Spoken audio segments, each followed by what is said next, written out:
I never made it as a wise man. You guys know that song? Never made it as a poor man. Yeah. This is how you remind me who I really am. I am like way off key, but you guys know that song? Yeah. The official anthem. The official anthem of boys folding their arms for waiting for their girlfriend inside a fucking Aeropostale. Yeah.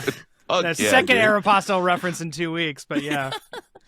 This is how you remind me. That's sick, dude. I think we should.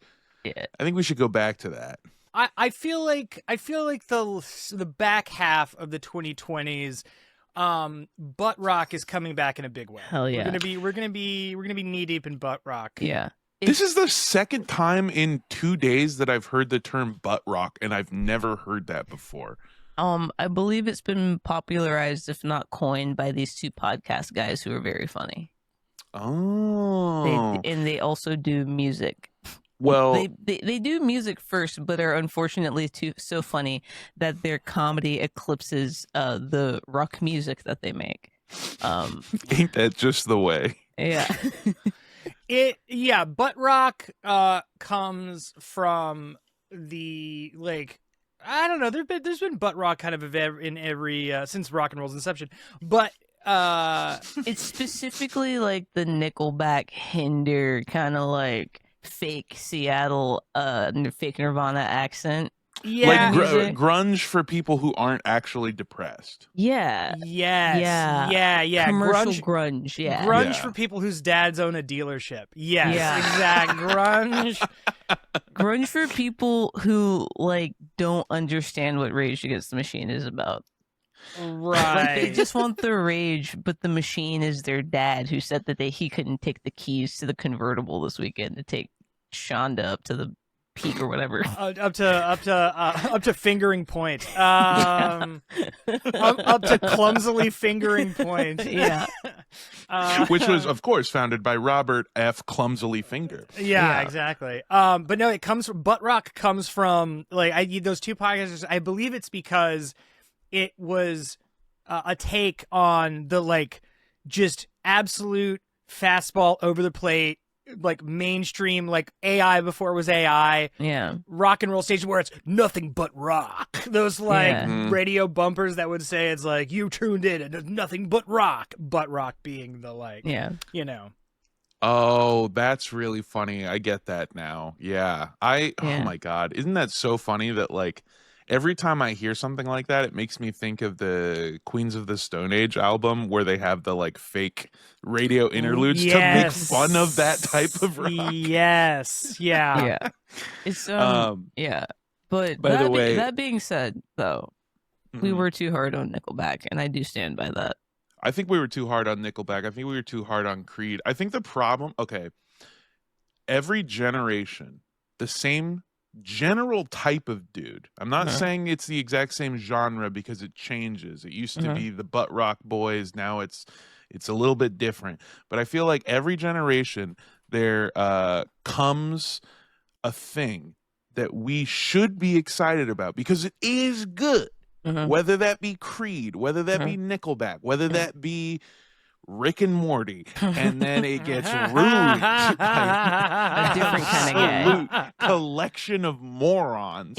It's like disco never died. It was killed and it was shot in the back in its porch, trying to get into its own house. Disco was forcibly put down by basically.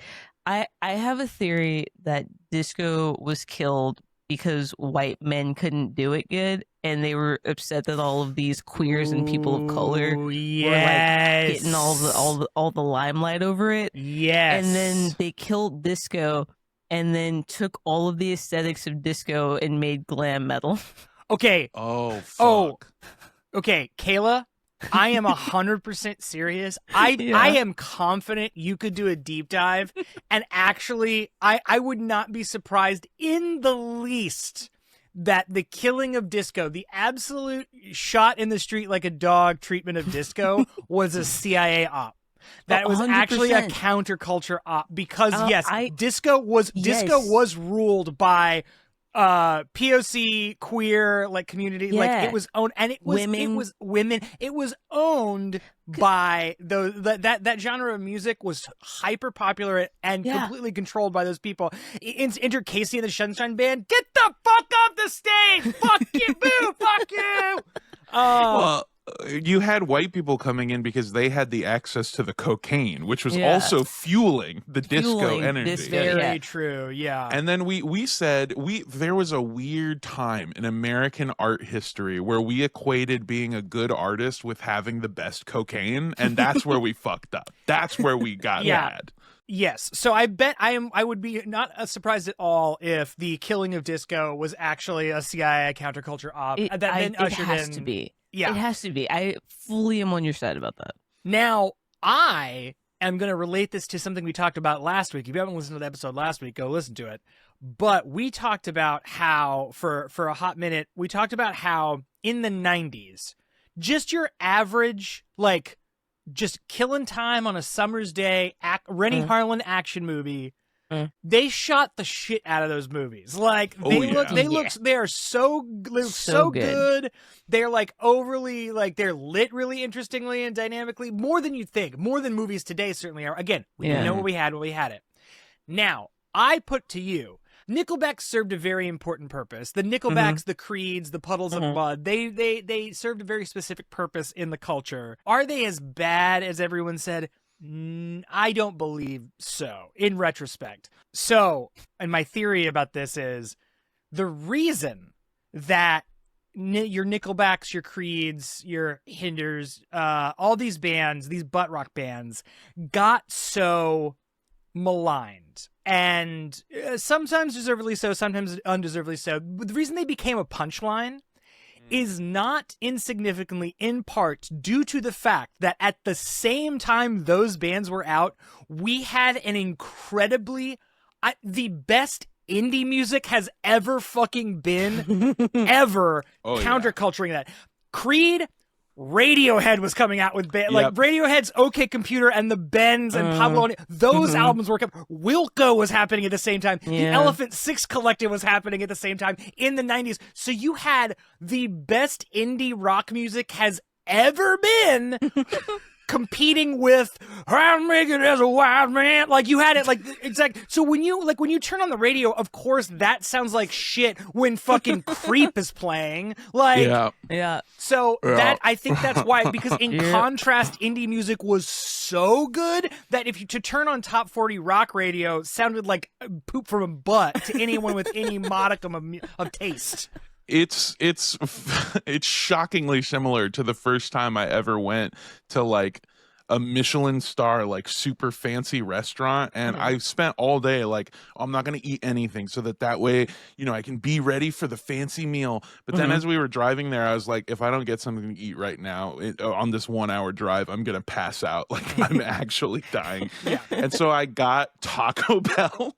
And so at a certain point, the two things rumbling around in my tummy were Taco Bell and this beautiful Michelin star, like omakase meal. And that's what you're talking about. I got Radiohead and fucking Creed in here together. I remember where I was at my friend AJ's house in high school when OK Computer came out, and we got that CD, took it back to his place to listen to it, and when that boom, boom, boom, boom, boom starts, I was like, music has changed. Something at like that.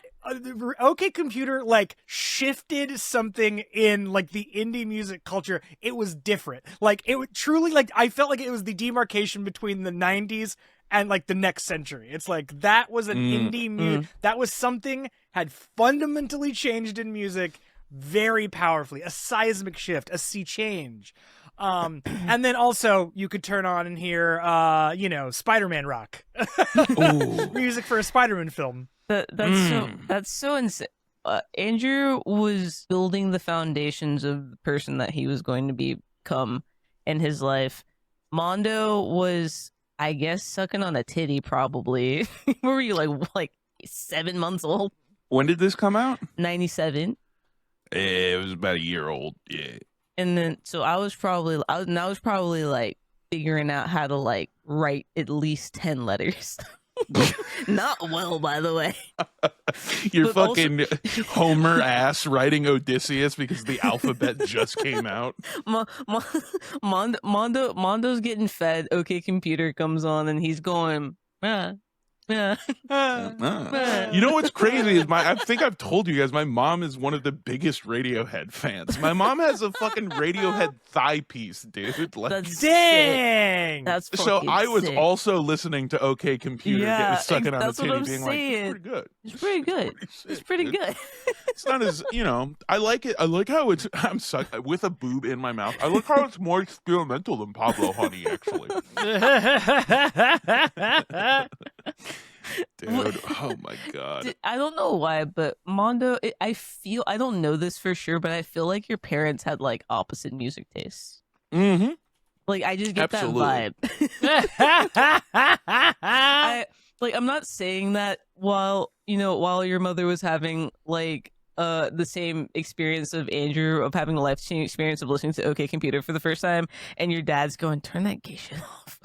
Yep. Yeah. While playing, But, I don't sorry. know, Spyro on the PlayStation 1 in the background. folks, I have a corrections and omissions. Huge correction to the record. I said OK Computer. It was Kid A. Kid A is the one that I listened to with my friend because we had been listening to OK Computer that whole day in preparation for Kid A, because Kid A is the one that starts with everything in its right place, and that like Jupiter synth, that doom doom doom doom doom. That's that because like you said 97, I was like, that's right, Kid A or OK Computer did come out in 97. That's before I was in high school, so I was like, it's Kid A. Kid A's released 2000. That's when I was in high school. 2000. So Mondo is the one who was writing numbers and words at least kind of okay. And then I was experiencing how beautiful and amazing the world was before 9/11. The year 2000, I was probably getting my Pokemon cards stolen from me on a playground somewhere. Oh my God. I was getting my Pokédex stolen from me on a playground. No. Yeah. I love the idea that because this actually might line up chronologically. I think I was coming into consciousness listening to motion picture soundtrack, just that one big hit, and suddenly I'm alive. Yeah, it's and I was also oh my God, yeah. If it was the year 2000, I was listening to the 2 CDs I owned, which was the Pokemon movie 2000 soundtrack and the first Britney Spears album. Those are the 2 CDs I owned. Mm-hmm. And my hit clips. I fucking the most insane thing. The hit clips. The most insane thing ever invented. Oh. The most like microplasticky, useless thing in the. It's like remember on Napster before you buy a song you could have like a 30-second preview. It's like someone had that and they were like, but what if we sold it for like $3 each? And also it was a piece of plastic that you put on a dongle in your ear and you only got 30 seconds of a song. What if we did that? What if we did that and a toothbrush that sings to you while you brush your teeth? Again, only 2 minutes of a oh song. my fucking God, I Tooth forgot Tunes? about that. Was it called Tooth Tunes? I think it might have been called Tooth Tunes. Yes. I had one of those too. It was like it like utilized whatever the echoes in your mouth to like play a song in your head. Absolutely it's insane. It's like those bone headphones. You know what I'm talking about? Yes. 100%. In like 20 years, probably not even that, in like 3 years, there's going to be a fucking Tooth Tunes mass lawsuit where it turns out that they fucking gave us all brain cancer. Oh, 100%. Get ready for that class action. Yeah. 100%. God, Yeah. I had like a visceral memory of like the Tooth Tune toothbrush next to the like the Teenage Spirit deodorant and like just the 2007 of it all. There's so many, like, I think about my childhood all the time because I was right on the cusp of like we're going to care about children a little bit more. And then they started phasing out all this stuff. Like, I'm just remembering all of the products from my childhood, right? There's like Tooth Tunes, which was like just blasting radio waves into your brain. There's fucking Goober Goo, that thing that I love so much. It's the jar of peanut butter with stripes of jelly injected Is that in what it. that's called? It's called Goober Goo, I think. And also, I found out, I finally bought some. You don't have to refrigerate it. They made peanut butter and jelly that it's like, yeah, you can keep this for 30 years. It'll be fine. It's fine. Did you have the ketchup that was like green and purple? Oh yeah, the Shrek ketchup? Yeah, the Shrek ketchup. Vile stuff. Shrek up? I had the Shrek ketchup. I had it in both the green and the purple because it's like, if you think about it, red's a crazy color too, so why the fuck not? Yellow's a crazy color for mustard. Give me some fucking purple slop to put on these dino nuggets. I don't give a shit. Fuck it, dude. I'm having fun, man. You ever have a successful experience with a kid cuisine? I've never managed it. No. I've thinking back on it, no, because so we're filming something right now that takes place in the 90s, right? Somebody got a bunch of Lunchables, and I was like, oh fuck, Lunchables. And then I was so excited I had the pizza one, and I was trying to make it, and I was like, this is fucking hard as shit. This used to be way easier when I was a kid, and I was mad that it wasn't giving me the nostalgia. And then the moment I took a bite, I got like the Dalai Lama, I got all of my past memories of eating Lunchables and realized it was never good and never easy. My mom would get me my favorite Lunchables, which was the nacho ones, which is great when you're home because you can heat it up, and it's not great when you're at school and the teachers are all mean and for some reason love gatekeeping their microwave. So now I've just got cold nacho Lunchable that also kind of tastes like banana because you put a banana in the lunchbox too. And the only thing that's really edible, so now I'm just having like dry chips with the salsa because there's like 2 taps of salsa in there. And then and with the plantains, it just tastes like fucking, or with the banana, it tastes like plantains. Yeah, and then like the crunch, and then like the little tiny crunch bar that came with it. That's like, again, 2.5 bites, and that's not enough food that's not enough food for a day. Not at all. Not even a little bit. No, the fucking kid cuisine is so, because it was like, I microwaved this. Yes. Yet this brownie is the surface of the sun, and this mac and cheese ice cold. I wish it was mac and cheese. No, I would always get the one that had the brownie and the corn, and then the corn juice would inevitably get boiled all over the brownie and everything else. Yep. But yes, and then the main thing was it nuggets? I don't know. Would still be like chewy, but also cold. I'm also remembering, by the way, because you were describing your lunch, and it's crazy, Griff. It's crazy that I had essentially the exact same lunch. I don't mean that it's crazy that we had the same lunch across time. I'm talking about how it's crazy that they looked at a 7-foot-tall 4-year-old and were like, yeah, that guy just, all he needs is 500 calories. That's fine. Totally. Yeah. No wonder he's fucking acting out all the time. He's starving. Get this guy some calories. Christ. I think my favorite days were when I would get when I'd open up my lunchbox and there'd be like a soup thermos in there because I knew I was like in for like a nice little salty Campbell's treat of just like like either like SpaghettiOs or like soup in the shape of letters and I'm just like, again, soup is not enough food for a meal. No, soup and like crackers, and again a banana. I think I've realized why I hate bananas. Now I don't like bananas. I think it's because they fucking ruin everything in your lunch bag. Everything. If I still had that lunchbox, that lunch bag, please, that lunch bag, that lunch bag. Let's be very clear. It must be very clear. It would still smell like banana to this day. They just ruin everything. Yep. Mine smelled like banana, and then one time I took it. This is another callback to, I think, last week or the week before. Mine smelled like banana always because I put a banana in it once, and then one time I took it to the beach, and it was like, okay, so this is just sand now. This is just, there's never not sand. Yeah, forever. Forever. Till the In the heat death of the polymer universe. lining. Yeah, exactly. Fuck you. And I told my mom, and she was just like, "What do you want me to do about it?" Do you like there was like a time in my life. It's like the before and the after time, because it was like half of my life when my family it was like kind of poor, and then the other half we were like middle class. And when I was younger, I remember so specifically the texture of the sandwich bags that aren't Ziploc, the ones that you just have to fold over. Oh Yeah. my God. Do they make those still? Do they even make those Guys, wastes of plastic anymore? You think you know poverty, and then it stares you in the face in the form of those sandwich bags that don't seal, just fold over. It's also funny that the same technology that they use for the poverty sandwich bag is what they use for the fancy pillowcase that like has the layer that it's When you tuck it in. The same tuck technology Yeah. used for the pillowcase.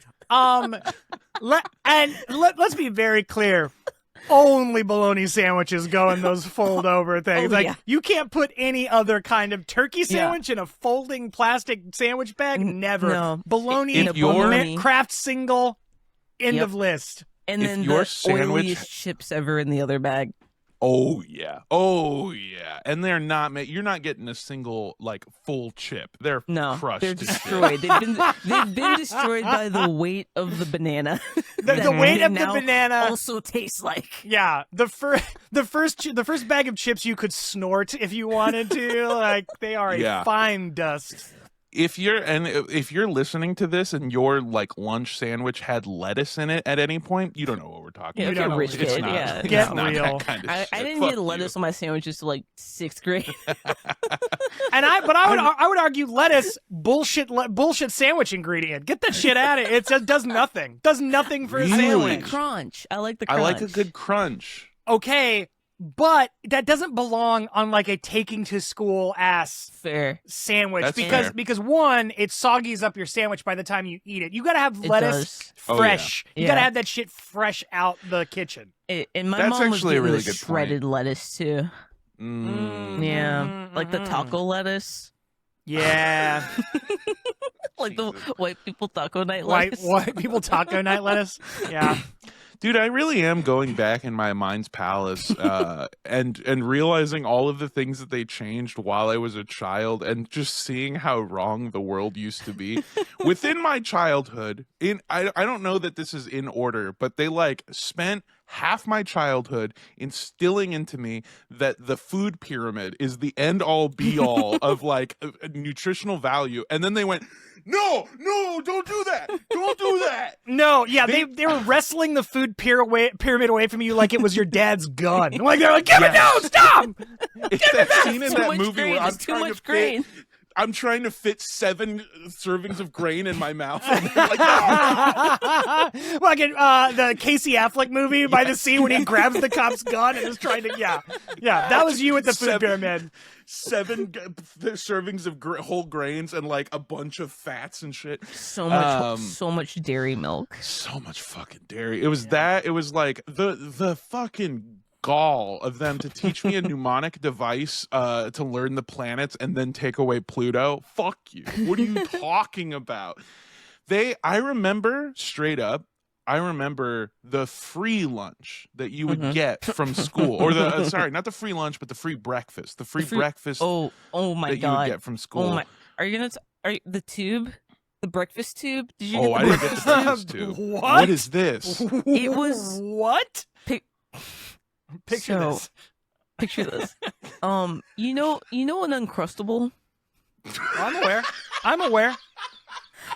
Imagine, I can't imagine what you're gonna say next. Yeah, an Uncrustable that is like the shape and density of a churro,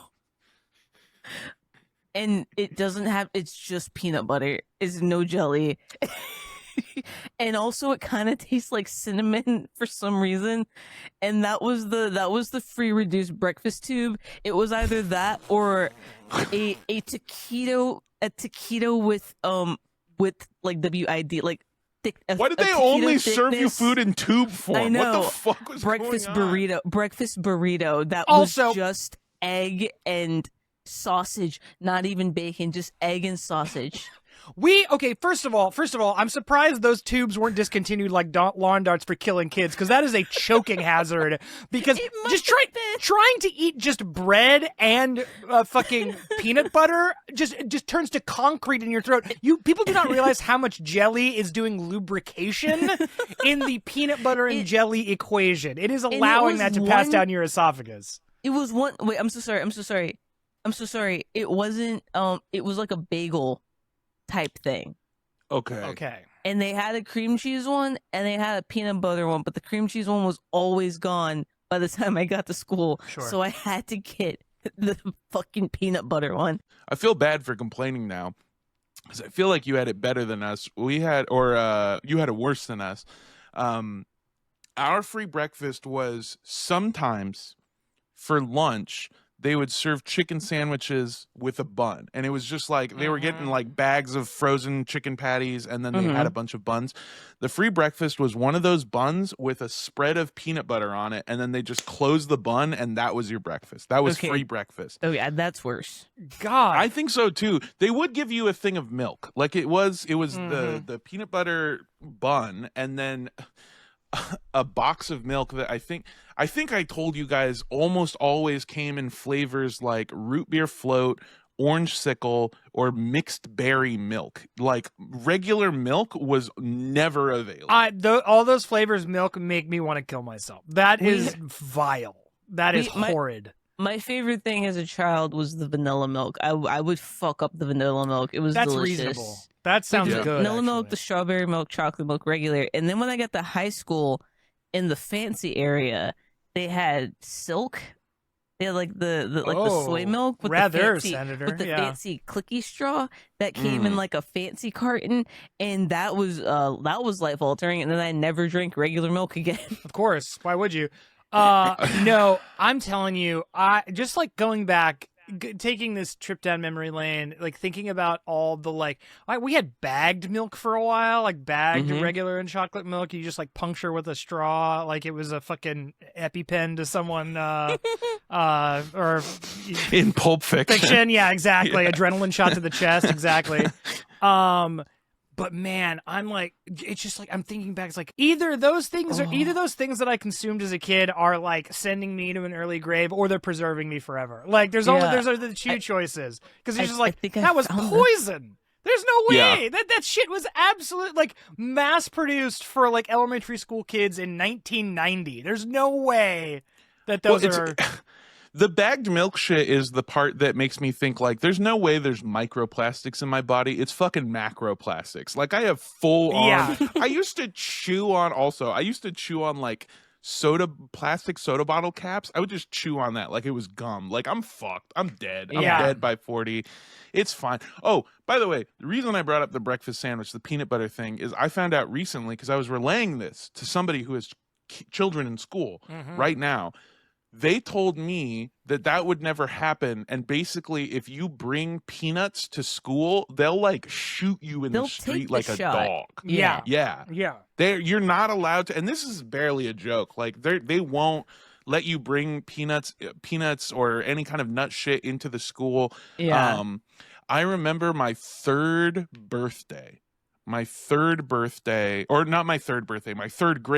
Yes, that would be crazy. Okay, so that's like you're like 12? No, wait. No. No. How old are third graders? Who cares? 8. You're 8. Sure. 8. Sorry, 8. I'm about 8, and it's my third grade birthday, and my mom, like she does every year because we're poor, she brings cupcakes that she made at home because they're cheaper than anything else. Yeah. She brings these cupcakes in the tray, covered over, to my classroom. She took time out of her work to do this, and then they go, "Oh, I'm sorry, we have to throw these away." And my mom's like, "Why?" And they're like, "They're not store-bought, so we can't trust them. You might be trying to poison the kids." Oh, what? You're a kid too, and you're going to be eating it. Why don't they just make you eat one? Yeah, make me. So worried about kids dying. Yeah. Just and this Tarantino ass scene of you like sitting across from like a school administrator forcing you to eat a fucking cupcake in front of him. I'm shaking because I know it's gonna kill me. Yeah. I'm waiting until he starts eating his before I run over and start trying to induce vomiting. Yeah, I understand. Look, I want to be super clear. I understand that food allergies are like a very important thing, and also I know that I'm not smart enough to tell you the science on this, but I do know that avoiding peanuts entirely is actually worse for food allergies. Is something that I heard recently. My point is, I know it's a lot, and I know that it's important to be safe. But I also just like, then why were you letting me do the bad stuff for half of my life? Why did you change it in the middle? Why did you so many different things? They switched up that we went Common Core in the middle. It went from like No Child Left Behind to like, fuck it, dude. Some of you are dumb as shit. I don't know what to tell you. You know, something that's actually fucking crazy. Since I think 2015, something like that, the incidence of childhood allergies to peanuts has like plummeted. It's in free fall. There's like, what happened? We do not know. I don't know. I remember reading that like we're gonna find out in like 10 years what caused the peanut allergy to happen. It's gonna be some shit like the CIA was trying to figure out if they could like aerosolize like allergies to like give people allergies, and then they accidentally did it too good, and then it fucked up a whole generation of kids. Yeah, it's gonna be something crazy like that. I know Jimmy Carter's dumbass has something to do with it. You fucking government slime pig. He never got over having to lose that farm. Oh shit! Are you guys ready to help some people out? Let's do it. I certainly am, because you know what? Everything's in its right place. Fuck yeah, dude. I can't wait to be copyright stricken. Let's fucking go. You got mail.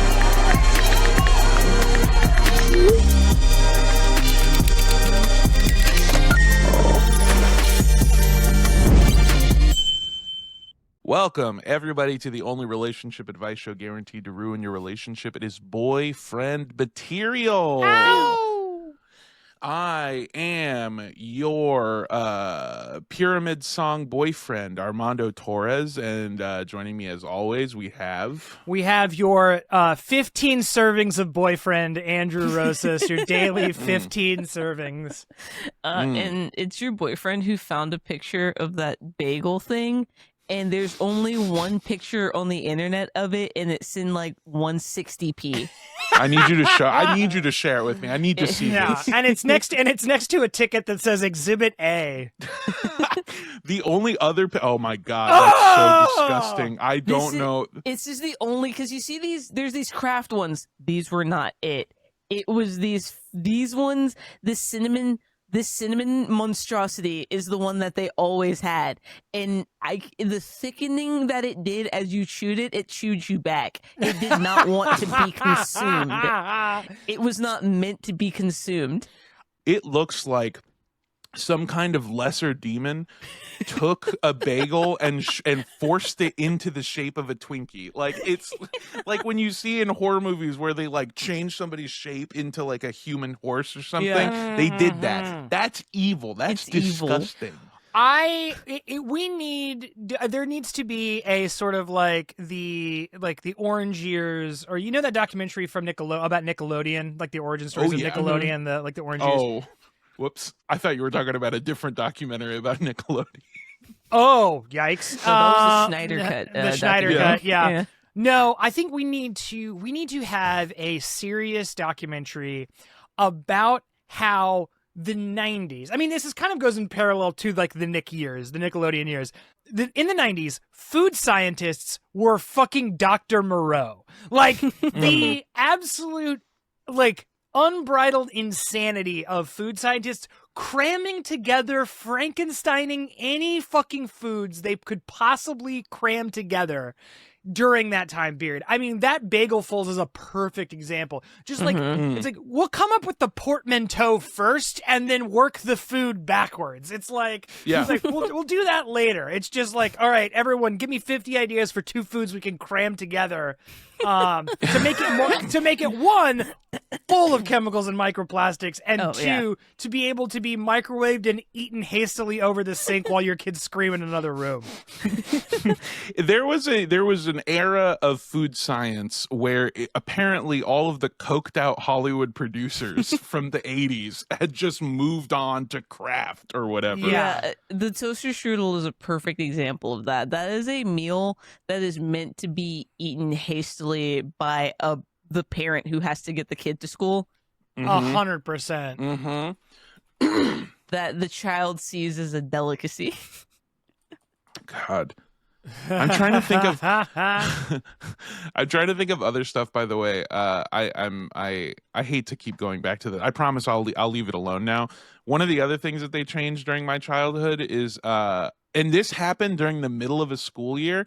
During the middle of my, I think, second or third grade year, they stopped teaching us cursive and put us into a typing class instead. Oh. And that was like, that's when I knew the robots were going to win. Yeah. That's when it was over. Yeah, when I was in like 7th or 8th grade, when they made me take that HTML class, Oh my God. that's when I was like, I don't think anyone's ever had to do this before. Why are you making us do this? Certainly the internet's not going to be that necessary. That I'm going to have to know how to code like some kind of genius. Right, yeah. Like some kind of pocket protector weirdo. Yeah. Griff, I'm sorry to do this to you, but I have a list of a bunch of the things that changed when I was a child that they hammered into me. I was telling Andrew this while you went to go get tea. The thing that makes me mad is that they told me that teachers are always right. Yep. And you gotta listen to them. Yep. And they simply must be trusted. Yep. And then those same teachers told me that they were wrong, and also they told me not to trust teachers because they're creepy and gross. Apparently, they told me the tongue has separate taste zones. That's fucking false. Wrong. What? They told me that I have 5 senses. Apparently, a huge oversimplification. Yep. What? Dinosaurs were giant leathery reptiles. They actually were basically birds. Yeah. They told me Columbus discovered America. Wrong. Who were mad wrong on so many counts.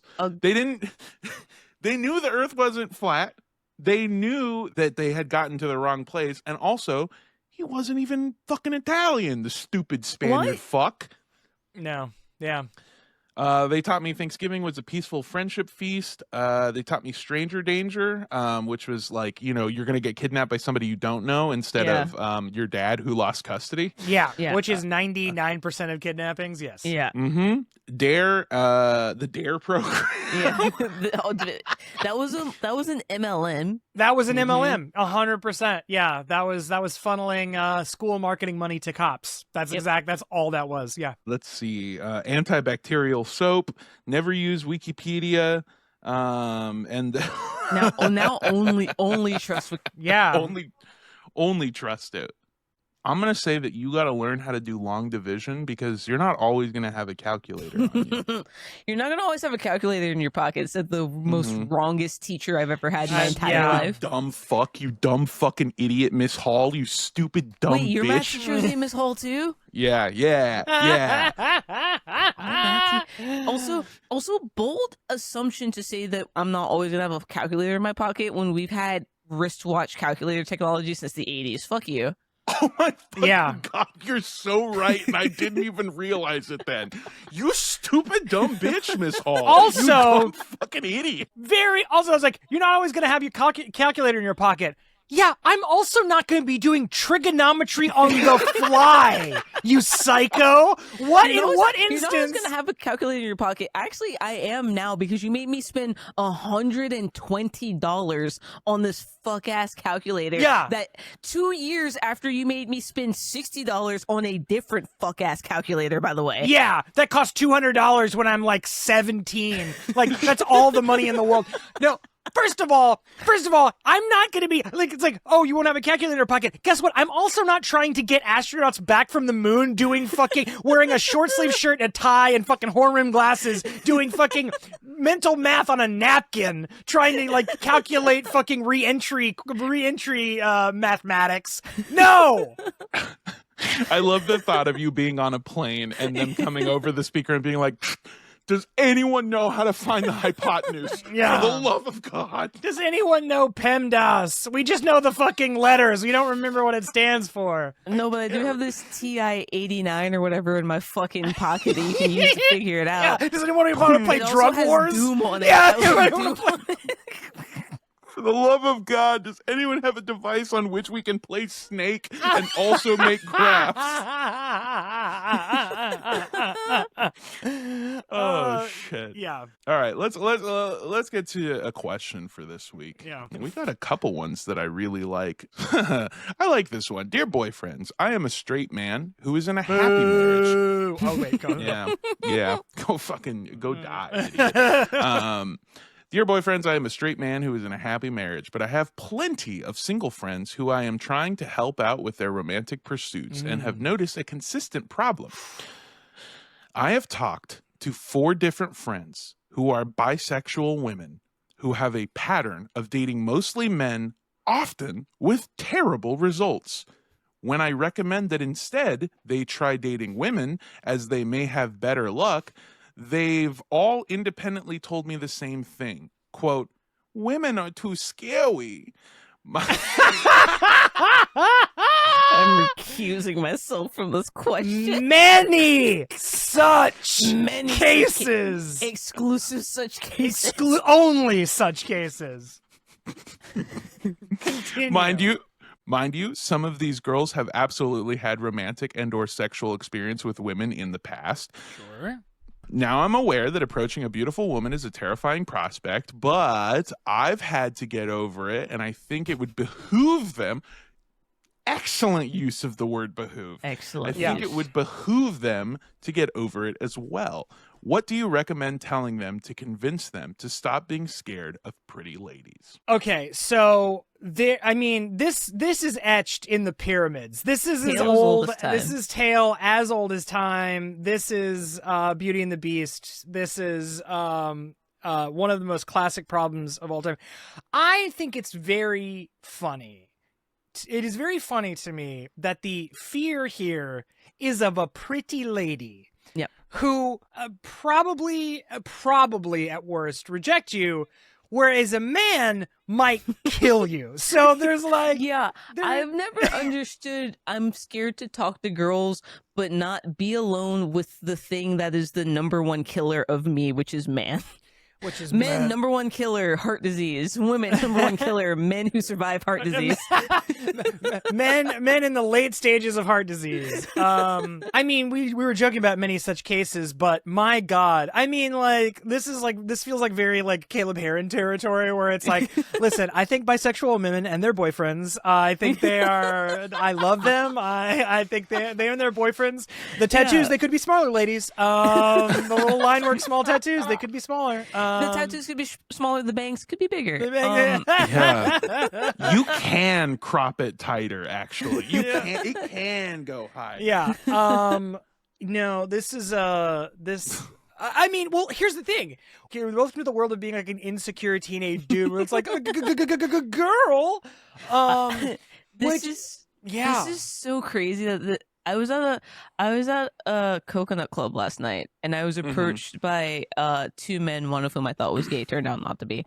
And I got into a conversation with them because one of the guys was telling me about the one who I thought was gay, that he didn't know how to talk to girls, and the guy who I was talking to, he said he doesn't know why when he does talk to girls, the girls do not like him. And I said, well, every man that I know that has a wife or partner has hobbies. And he said, I do have hobbies. And then he listed a bunch of income sources. Right. Yep. And I said, no, but you need like hobbies that like don't have that. I was like my friend, my male friend who is the closest to being married now. has hobbies that do not monetize. I was like, he likes to sew. And he doesn't, he doesn't use it to make money. He uses it because it's fun. Do you have anything like that you do for fun? And he was like, but like it is fun, and also I make money. That's no. You're missing the important thing. So, and then the other guy kept saying, I don't know. It's hard to talk to women. And his friend's like, because they think you're gay, and he said, shut up. And he said, it's hard to talk to women. Nice. Very It's good. hard to talk to women. And I feel like I have to convince them that I'm not a murderer. And I was like, well, do you say that you have to convince them that they're not a murderer? You're not a murderer? Because now I think you're a murderer. Now, yeah. The I'm not a murderer of women shirt is raising a lot of questions answered by I'm not a murderer of women shirt. Yeah. So like, if these two idiots can still somehow manage to try to talk to women, you as a woman should have no issue walking up to another woman. Embroider this on a fucking pillow. This is a little bon mot for you out there.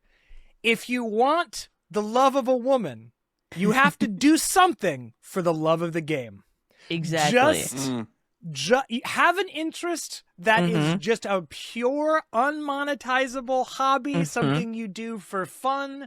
Honestly, it should lose you money. It should cost you a little bit of money or time, and as the famous axiom goes, time is money. Something that like here's a little inside baseball. Women, I would say this. I wouldn't say women. This goes both ways. Women. All rock all the time, butt rock. Women. Getting into my Tom Likas. Now listen. Nothing but women. Nothing but women. No, I would say this goes both ways. I was going to say women, but no, like.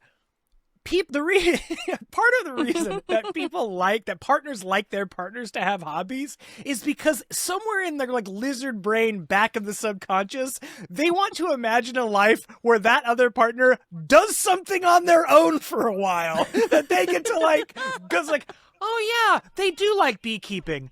I will not see them for a couple hours on a Saturday. That's kind of nice. I can project my life with them where I get to have 5 fucking minutes alone. It's also like... Nice. Also, on top of that, every person needs something that they can do that isn't work. Or like the mandatory, like I need to eat, I need to sleep, or whatever. Even like going out to good meals could be kind of considered, whatever. The point is that if you don't have a hobby that I can point to, then that means whatever it is that you do to decompress is something you're hiding from the world, and the chances that that's murdering me are way fucking higher. Yeah, they get higher as the day goes on. Yeah. Can I make a complaint, please? Yeah. Speak on it, King. One of the worst things that has happened to modern fashion and the just general zeitgeist of the world is that every dude has become convinced I need to prove to women that I am not a serial killer. So how am I going to do that? I am going to dress in sheep's clothing and become the thing that women think that they can trust the most. I'm gonna look a little gay. And that means that other people are gonna see you look a little gay. And then I'm gonna go up to you and be like, what up, bitch? And then you're going to be like, oh, actually, I'm not gay. Well, then take that fucking crop top off, daddy. Take those fucking pearls off, you absolute life destroyer. Dude, get that pearl necklace off, you absolute manipulator fuck. The women are doing it too. All of the straight women are dressing like Adam Sandler, and I don't understand it. Oh my God. If I see Calvins peeking out from underneath a pair of fucking basketball shorts on a straight woman. Ankle length jorts. Oh! Baggy jorts with like 90s rapper sunglasses. Yeah. Yeah. Okay. You can just say Billie Eilish. We get the vibe. You don't get to dress like Fiona if you're only fucking men. I'm sorry. You don't get to. look, do what you want, do what you gotta do, but like it really truly does feel like stolen valor to me. Like I see you in the club and I'm like, oh yeah, what's your regiment, huh? And they're like, simper sex cock, and I'm like, that's not real, dude. Hoorah! And I fucking it's just fucking. Here's the thing that I will say that I feel like is a little bit nice, at least about the world that we're living in. It is kind of refreshing that we live in a time where people consider it to be beneficial to them to lie about being gay. They're trying to they're trying to break into the closet. You know, they're trying to No, they're trying to reach into a closet to grab that crop top. That's what they want. They're reaching in. You can knock all the dicks away. Yeah. You can dress however you want, and also we want to be super clear. We know that you can be bisexual and mostly date of course. The people of the opposite. Yeah. This is a joke comedy podcast. Yeah. Folks. Yeah. I'm bisexual and I only date women because I can't trust men. Okay? So that's kind of a thing. Mondo tried to date men, but every time he gets post-nut clarity, he goes, "Oh wait, you could kill me." Oh yeah. And what a fucking trophy I would be too. Oh my gosh. I don't want to be around this no fucking hobby having dickhead who's gonna cut me open like a tauntaun. Fuck you. It's so funny that the caller wrote this question in, because it is truly the world, like the world's oldest stories are the Tale of Gilgamesh, the Iliad, and bisexual women no talk to women. Yeah. It's fascinating. I think it's the okay. Hit me with maybe this might be wrong. This is a theory. I'm theorizing. I think there is a thought process that men are kind of dumb. And I agree with that. We are stupid. We are stupid, dumb, idiot, monkey brain fucking dumbasses. I'll cop to that. All of us. Even the gay, especially the... No, okay. I think that some women who have never had, regardless of whether they have had flirtatious or sexual relationships or experiences with women in the past, when it comes to dating, when it comes to something real, it almost feels like, oh, this is like, you're not talking to just some dumb fucking idiot dude. Like, this is a real person. Yeah. Like, this is a woman. You can't fuck around. A guy, you can tell them whatever and it doesn't fucking matter. You could probably lie to a guy about your name for the first 5 dates and then tell him your real name and be like, I just wanted to be safe. And he'd be like, that's really smart. That's really cool of you. Yeah.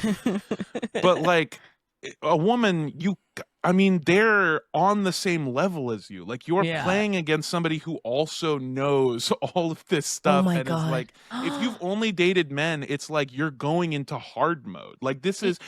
Dating men is playing in a bot lobby. Yep. Dating women is playing PvP It's playing comp. multiplayer. Yes. I literally, there's that game that came out where like they keep putting all of the people who play like assholes in lobbies with other people who play like assholes, and then they're all getting mad because they can't fucking be like assholes to people and they have to play people who are on their own rank and level. That's what it kind of feels like. It kind of feels like you want to make a Smurf account for dating, so you like by only dating men is making a Smurf account because you don't want to be in the lobby of your peers. Similarly, hit me with a maybe I'm wrong. In my experience, and Kayla, you're the resident expert, so I will defer to you on this. In my experience from friends, as a woman, dating a woman, incredible. Yeah.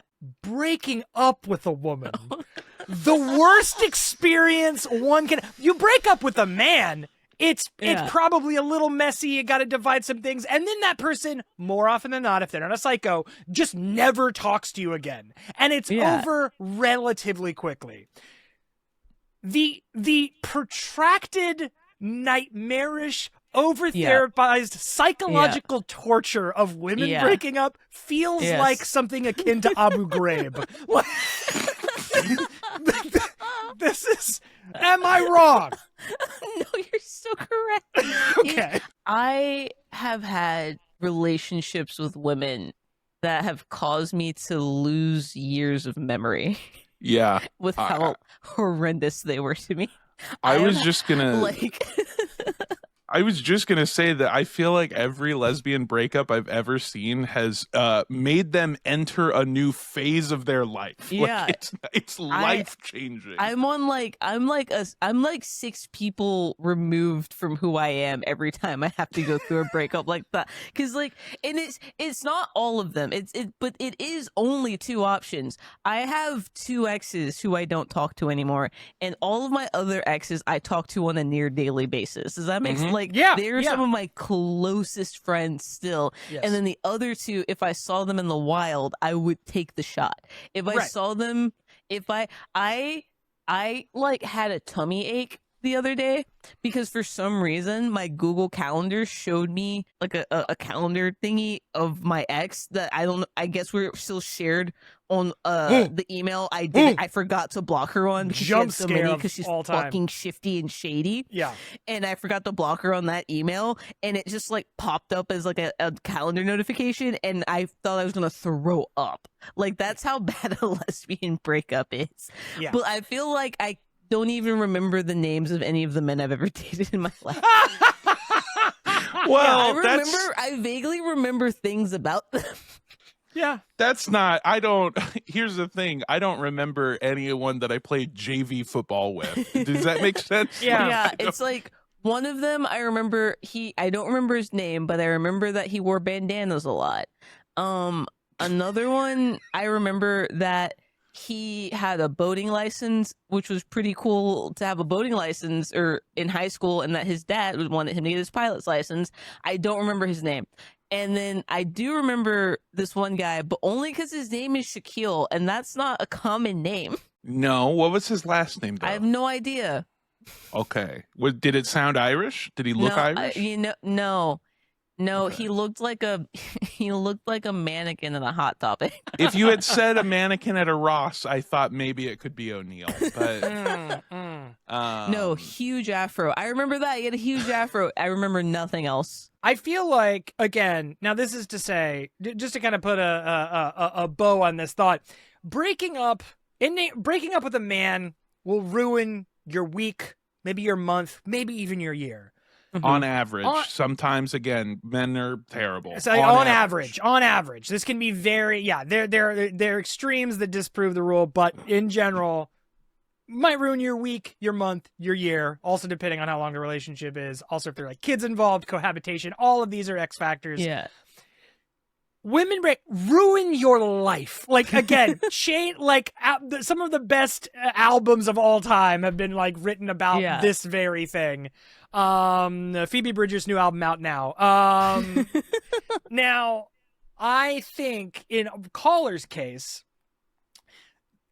I'm saying after everything we've said, you should date a woman. You really should. Yeah. Like this person how do they convince their friends, their bisexual friends to talk to a woman? High reward. That's exactly it. High risk, high reward, better overall satisfaction, like statistically, and the likelihood of being murdered in your sleep plummets. It plummets, also the likelihood of being abandoned if you ever get any sort of illness like cancer goes way the fuck down. I think you could weaponize an old straight guy trick. You could modify it for your purposes. So this is kind of the opposite use of normal, but you could tell your bisexual friends to go after a woman, and when they go, I don't think that I can, you go, what are you, straight? Straighty. Don't fucking head. You fucking hetero. If they say that, you just start screaming stolen valor at them. Hey babe, how do we convince bisexual women to talk to women? It's so easy. So there are a couple of things that actually this ties back. I want to say a couple of things here. And this ties back to something that we started the episode with, which is like, I wish that someone had told me as a child, had given me the confidence to stand up for myself, or at least push back on things adults said a little bit more. Like, what the fuck do you mean I've got to go? I'm not going with you anywhere. I'm not like, what are you talking about? Like, I'm not going to the principal's office. So much stuff, so much of being a kid is perceived authority. And they're like, when you get to be an adult, you realize like, oh no, they were completely bullshitting the whole time. Everyone's just making up as we go along. That I wish had been instilled in me from a younger age, because it also might have given me the confidence to realize just talk to women, like just talk to girls, like talk to anybody regardless. I made a friend a couple days ago because I was talked to a random person in a bar, and now we've had 2 awesome nights hanging out, and I'm like, oh yeah, that's just because people are like, oh, how do you make friends as an adult? I don't know, wait until 1 a.m. when everyone's having fun in the club and strike up a conversation with a stranger. Yeah, it's one of those. Andrew loves saying it, like, I regret to inform you it works. Yeah. But the thing that I see time and time again is like, I have difficulty making friends. You're going to have to talk to people. I'm real sorry. Yeah. I'm so sorry. Unless you got that shit on, people are most likely not going to approach you. True. But if you do got that shit on, people are going to walk up to you and be like, oh, that's a sick fucking shirt. Yo, you got that shit on. Yeah. By the way, this relates to having hobbies. I could not give you all out there a better pro tip than this. Get a hobby that has naturally built in group activities. Yeah. Because then when you talk to someone, when you strike up a conversation, you have a natural thing to invite them to that isn't drinks. Now, drinks are good. You can do that. But like, drinks are good? Drinks are good. No. No, Mondo. Okay. That isn't jumping out of the window. No, that isn't. So like, that isn't drinks or dinner or some meal like that, because that has like this sort of built-in thing where you have to sit across from someone and go, so any brothers or sisters? Not unlike a date. But if you've got like, here's a great example, and this relates to Mondo, Magic the Gathering. If you have like a game or like a hobby or something like that, DMing a D&D, which is very in vogue right now, this is the perfect thing to have to like triangulate a friendship or to start a friendship, to basically have like a third space to invite someone to go do a thing that requires some of your attention, not all of your attention, so that you can still like get to know each other, but also have this thing that you're doing together. One of the most pro tips of pro tip. Absolutely. Also, to add on to that, I feel like having maybe not the first date, but one of the first dates be something like Magic the Gathering or a shared board game experience against other people, or for example, like an escape room. Like one of these things I feel like is a really good early on date, because one, you'll see if you enjoy working with this person, like not in the sense of like coworkers, but like, do you enjoy the chemistry you have when you're trying to problem solve together? Because that's most of a relationship. And then 2, because you're inevitably going to fail or they're going to do something wrong at some point, how do they react to that? Guys, I've got an idea for an amazing escape room. It's called Lesbian Relationship. And see, I thought you were gonna say IKEA showroom floor. I literally have seen like relationships fail in the middle of an IKEA. Oh yeah. In a way that like cannot be, that I cannot scientifically pinpoint, to the point where I was there with my friend. And we were looking for stuff for his apartment. And we were making fun of oh my god, these couples fighting in IKEA, haha, they're so stupid. And then at first, I don't even know what happened. By the time we were leaving, we had gotten into a tiff in the IKEA.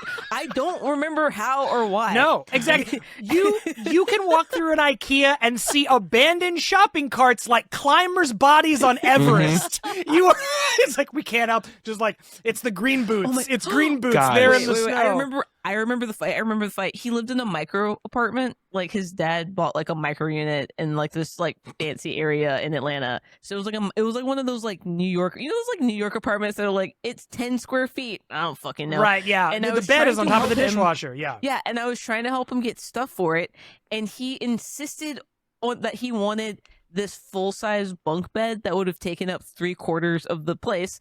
And he was like, no, but like it's a bunk bed, so like I can like have the entire area underneath.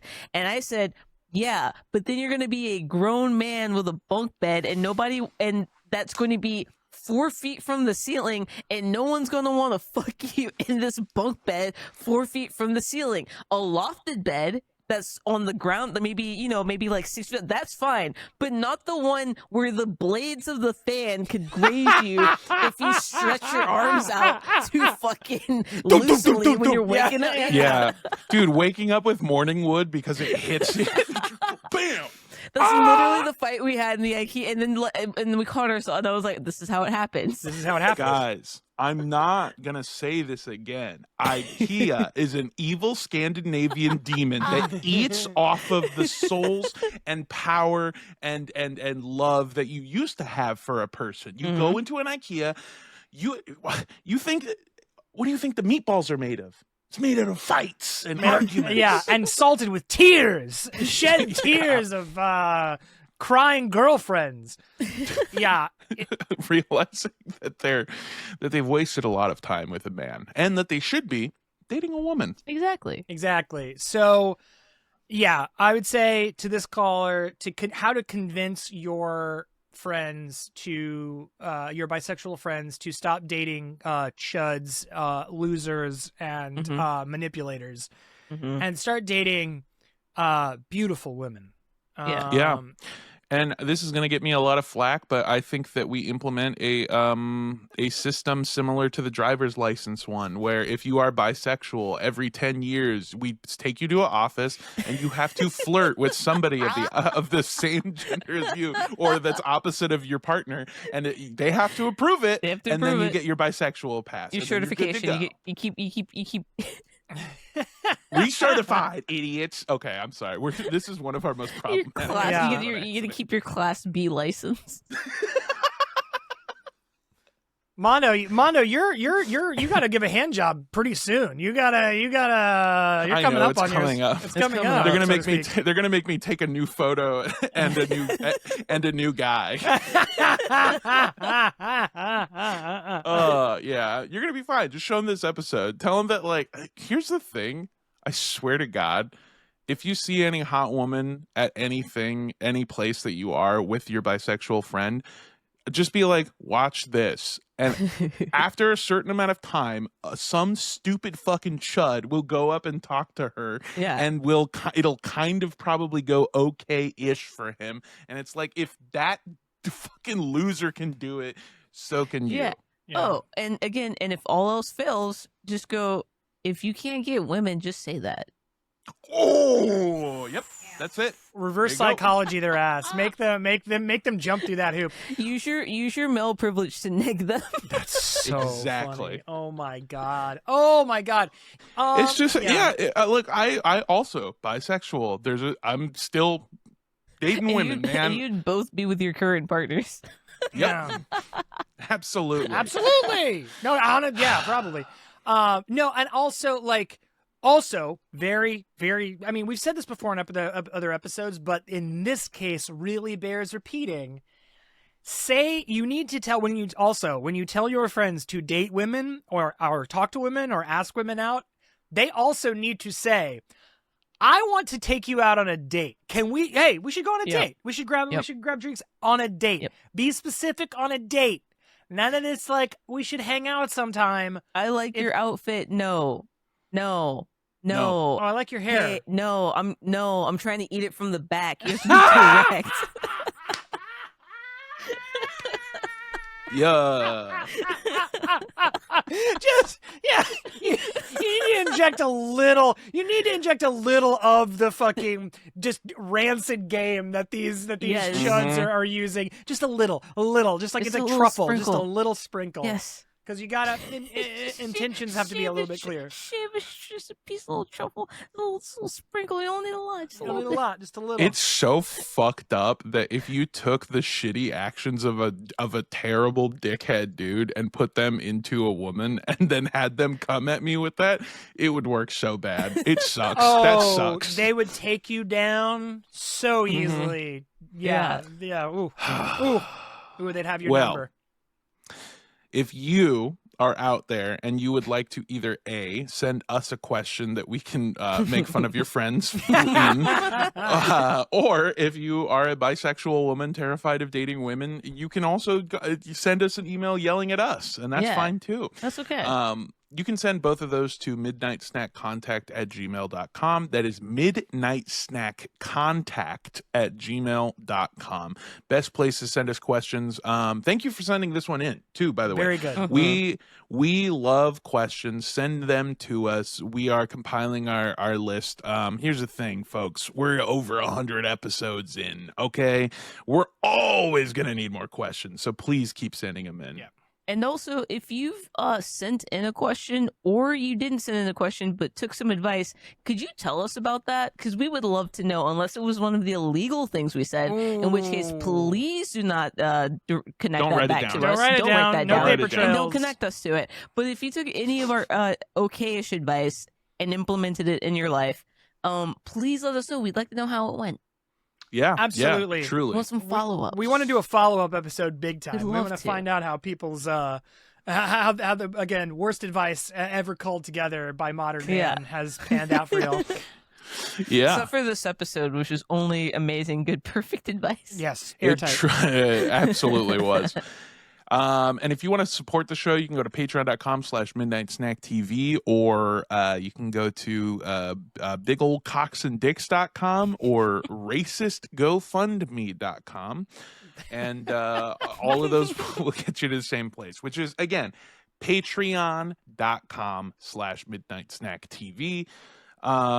You should go over there and become a member. If you are a free member of the Patreon, you still get access to some stuff. For example, we have some a gameplay collaboration coming up that that you can get access to even if you are a free member. That will be available even for free members. I'm saying it multiple times so you know that you don't have to pay to get some stuff. You will get stuff even if you're a free member. But if you do pay, even $5, you get access to bonus content. You get access to our archive streams. You get access to whole episodes, basically, because we do fucking full podcasts before the streams. Yep. You get access to the Discord. You get more access to us because we're super available. I deleted all social media off my phone, but not Discord. Yep. So I can talk to you.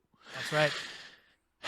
Patreon.com/midnightsnacktv. If you want to find me on social media, good fucking luck. I'm not really there right now. It's Mondo Does Stuff. MANDO Does Stuff. All one word. I re-downloaded Instagram today because I needed to find or yesterday because I needed to find a message that somebody sent me. And then I immediately lost 45 minutes of my life to scrolling through Instagram again. And it's like, dude, maybe it's a problem. Yep. Andrew, where can the people find you? Guys, find me on Instagram at andrewrosas.ig or andrewrosas.art for art-related things, doing more art-related content. Also very exciting, I will be in the Frogtown Art Walk on September 19th. I'm going to have a booth or like an area hanging with my art and prints and originals on the Frogtown Art Walk. So if you're in Los Angeles, want to come say hi, see some original art. So I believe it's September 19th is the Frogtown like big art walk for the year. I will be featured in that. I'll be one of the artists there. So come say hi. Also, newwestpostclub.com. You can subscribe to my postcard club for $8 a month. I will send you a postcard with my art straight to your door, with also a hand-signed letter describing the piece of art, the process for painting it, my own thoughts and musings on creativity and art and all that stuff. That's newwestpostclub.com. We'll take you to Ko-fi so you can subscribe to that. That's what I got going on. Griff, what about you? I am the _indoor kid on all platforms that allow an underscore, and if it doesn't, just take it out. This will probably me. A lot of my socials are private right now because I was applying for a job. So if you can't find me, I'll be back eventually. Yep. But if you do want to find me, I'm usually on my girlfriend's Twitch channel, streaming with her on various days of the week, mostly on Mondays. And her Twitch channel is twitch.tv/blackcrystal with a K. Yeah, a K and the E, and those go where other letters usually go to spell it right. But, you know, she was young when she made that handle, and then she had to stick with it because when you make your gamer tag, that's your gamer tag for life. And if you change it, people get mad at you. Yep. Looking at you, Racing Car Bed. Yeah, I love my gamer tag. And it's a good time over there. Like I said, on Mondays we stream with the community, and then on Fridays she does super sick DJ sets that are really very good. So come and check those out. And sometimes, if we're not too tired from Tuesday streaming on Midnight Snack, we will do another stream on Wednesdays there, and that one's also usually really good. So come hang out. Tight. Absolutely. Go do that. I'm working on a project right now with producer girlfriend BK, and found out that she was streaming until 7 in the morning and then still showed up for the 1 p.m. Call time. Oh, but you forgot that before that, you guys were doing the first session from 4 to 10 p.m., 4 p.m. to 10 p.m., then she came home, and then she started streaming at like midnight, and she streamed from like midnight to 7 a.m., and then still made it to the session. Insane. People are fucking crazy. I don't want to be there when the piper gets paid. That's all I'm saying. Is that like, listen. The piper gets paid, and then which is she sleeps for 48 hours and then does it again. There it is. Yeah. There you go. Yeah. Well, hey, folks, thank you so much for joining us. Thank you so much for being here. Thank you so much for joining us, Racing Car Bed, and you can find my gamer tag, Big Bed with My Wife. And until next week, we'll see you next week. Bye, everybody. Bye. Mwah. You got mail.